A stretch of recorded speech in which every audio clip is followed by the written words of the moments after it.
पिछले हफ्ते या यूं कहें पिछले 30 दिनों में आपने देखा मार्केट एनएफपी से एनएफपी तक लगातार ऊपर रहा। यही कारण है कि लोअर देन एक्सपेक्टेड एनएफपी, एक गुड एनएफपी नंबर के बाद भी गोल्ड ऊपर नहीं गया, जबकि स्ट्रॉन्ग एनएफपी के बाद नीचे नहीं गया, क्योंकि ये एनएफपी एफओएमसी के बाद आई है और फेड पहले ही डॉविस स्पीच दे चुके हैं। अगर तीनों चीज़ों को आप देखें, एनएफपी, एफओएमसी, वॉर, तीन बड़ी बिग न्यूज होने के बाद भी गोल्ड 2000 लेवल से ऊपर ब्रेक नहीं हो पा रहा। ये जाता है लेकिन तुरंत ही नीचे भी आता है, क्योंकि गोल्ड इस समय साइडवे करेक्शन में है।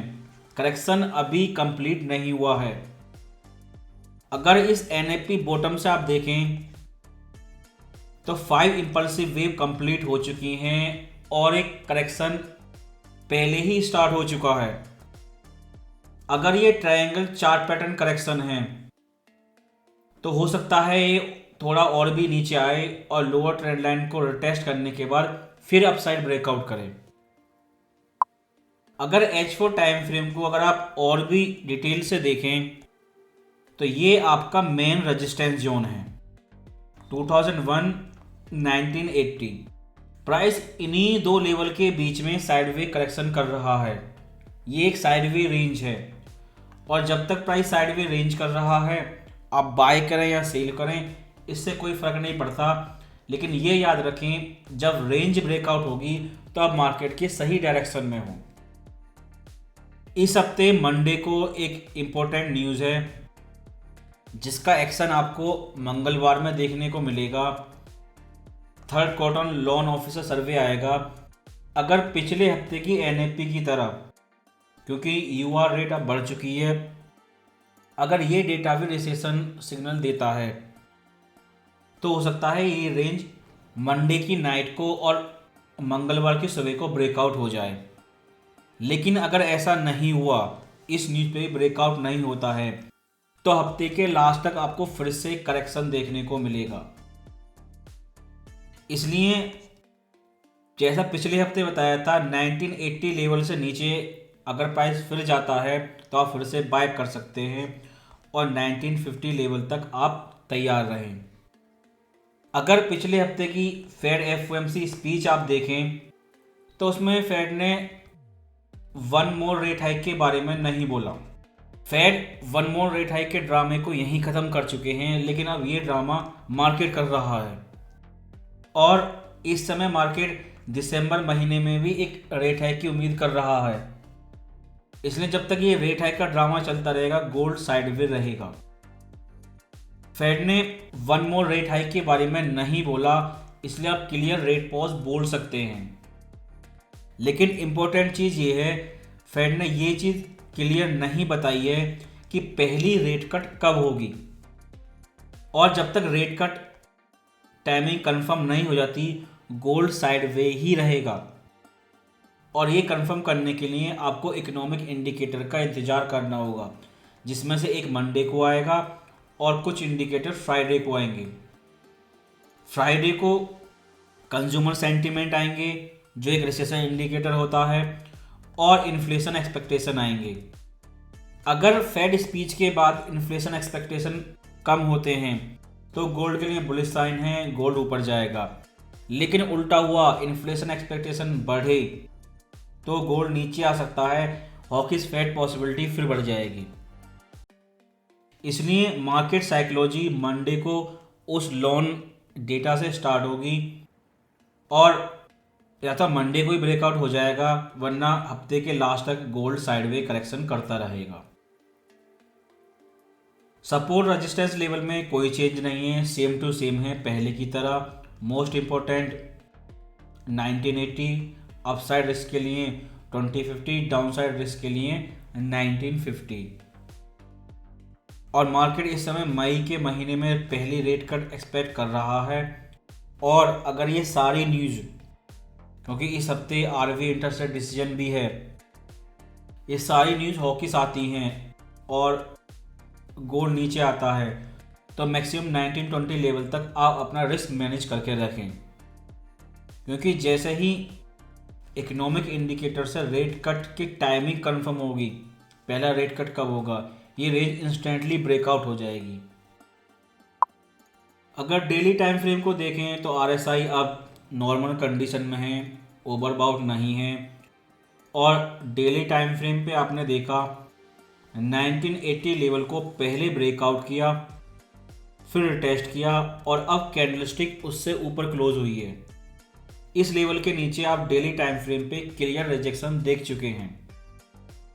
डेली टाइम फ्रेम पर 1980 लेवल के ब्रेकआउट टेस्ट के बाद केवल एक ही रेजिस्टेंस है, 2050। वीकली टाइम फ्रेम को अगर आप देखें तो ये एरिया आपका रेजिस्टेंस जोन था, जो अब ब्रेकआउट हो चुका है। जैसे ही वीकली कैंडलस्टिक की टेल इस एरिया के अंदर आती है, फोमो बाइंग होती है।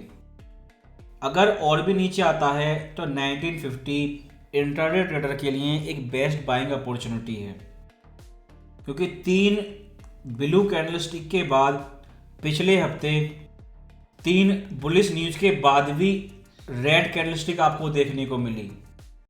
सब चीज़ें ट्राई कर चुकी हैं, लेकिन उसके बाद भी ये सारी चीज़ें गोल्ड को 2000 लेवल से ऊपर ब्रेक नहीं कर पा रही। इंटरेस्टिंग थिंग यही होगी कि वो कौन सी न्यूज़ होगी जो गोल्ड को 2000 लेवल से ऊपर ब्रेक करेगी, क्योंकि ये बड़ी न्यूज़ थी और ये भी फेल हो गई। इसलिए इस हफ्ते की रेड कैंडलस्टिक के बाद हो सकता है सेंटीमेंट बदल जाए, और जब तक एक नई ब्लू कैंडलस्टिक नहीं आ जाती, वीकली टाइम फ्रेम पे सेंटीमेंट थोड़े शांत रहेंगे। अगर मंथली टाइम फ्रेम को आप देखें, जैसा कि पिछले हफ्ते बताया था और सेम टू सेम वैसा ही हुआ, महीने के शुरुआत में ही करेक्शन देखने को मिल रहा है। और जितने समय तक गोल्ड करेक्शन करेगा, $2000 से नीचे रहेगा, उतने ही सेंटीमेंट चेंज होंगे और लोग बेरिश सेंटीमेंट की ओर शिफ्ट हो जाएंगे। अगर इस ट्रिपल बॉटम को देखें, अब कंप्लीट 1 साल हो चुका है और 1 साल बाद भी कुछ ट्रेडर हैं जो ये कहते हैं कि ये 1620 लेवल ब्रेकआउट होगा। सिलिकॉन वैली बैंक कलेप्स होने के बाद भी, 1 साल बाद भी, जब इन ट्रेडरों को ये भरोसा नहीं हो रहा ये बॉटम नहीं है, तो आप नए ट्रेडर को ये भरोसा कैसे दिलाएंगे कि 1810 आपका नया बॉटम है। इसलिए जितने देर गोल्ड $2000 से नीचे रहेगा, उतने ही नेगेटिव सेंटीमेंट बढ़ते जाएंगे। और उस न्यूज़ का इंतज़ार करें जिस पर ये ट्रिपल टॉप एक बार में ब्रेकआउट हो जाएगा और कैंडलस्टिक 2080 लेवल से ऊपर ही क्लोज होगी। केवल इस ब्रेकआउट की वजह से गोल्ड में फोमो बाइंग है। एक भी ट्रेडर इस 2080 ट्रिपल टॉप ब्रेकआउट को मिस नहीं करना चाहता। ये मंथली टाइम फ्रेम की ट्रेड है जो आपको H1 टाइम फ्रेम पर नज़र नहीं आएगी। इस टाइम फ्रेम पर केवल एक ट्रेंड लाइन है, 3 बार रिटेस्ट हो चुकी है। अगर ब्रेकआउट करती है तो आप रिटेस्ट पर बाय करेंगे, लेकिन टारगेट सिर्फ एक ही होगा, 2050। जैसा पिछले हफ्ते बताया था, 2 बार रिटेस्ट करने के बाद थर्ड अटेम्प्ट में 1992 लेवल ब्रेकआउट किया और रिटेस्ट करके नया लो बनाया। 1992 इस समय भी एक स्ट्रॉन्ग सपोर्ट लेवल है, इससे ऊपर शॉर्ट टर्म बुलिश और उससे नीचे साइडवे करेक्शन रेंज। अगर प्राइस और नीचे आता है तो 1962 आपका स्ट्रॉन्ग सपोर्ट लेवल है। स्कैल्पर के लिए और भी ज़्यादा छोटे टाइम फ्रेम पर जाएं तो इस टाइम फ्रेम पर ये 5 इम्पल्सिव वेव थी। FOMC मीटिंग के बाद ये पहली बुलिश इम्पल्सिव वेव आई, 50% करेक्शन किया और उसके बाद NAP न्यूज़ पर ब्रेकआउट किया। इसे आप ABC वेव कह सकते हैं। 100% प्रोजेक्शन भी कंप्लीट हो चुका है। और इस टाइम फ्रेम को और भी डिटेल से देखें तो इस टाइम फ्रेम पर एक ट्रेंड लाइन है जो कई बार रिटेस्ट हो चुकी है। शॉर्ट टर्म ट्रेडर के लिए ये ट्रेंड लाइन से ऊपर गोल्ड बुलिश है और इस ट्रेंड लाइन से नीचे gold short term sideway range में बेरिश है। लेकिन ट्रेंड लाइन ब्रेकआउट होने पे क्या हो सकता है वो आपने पहले भी देखा था, इसलिए इस ट्रेंड लाइन पर फोकस करें।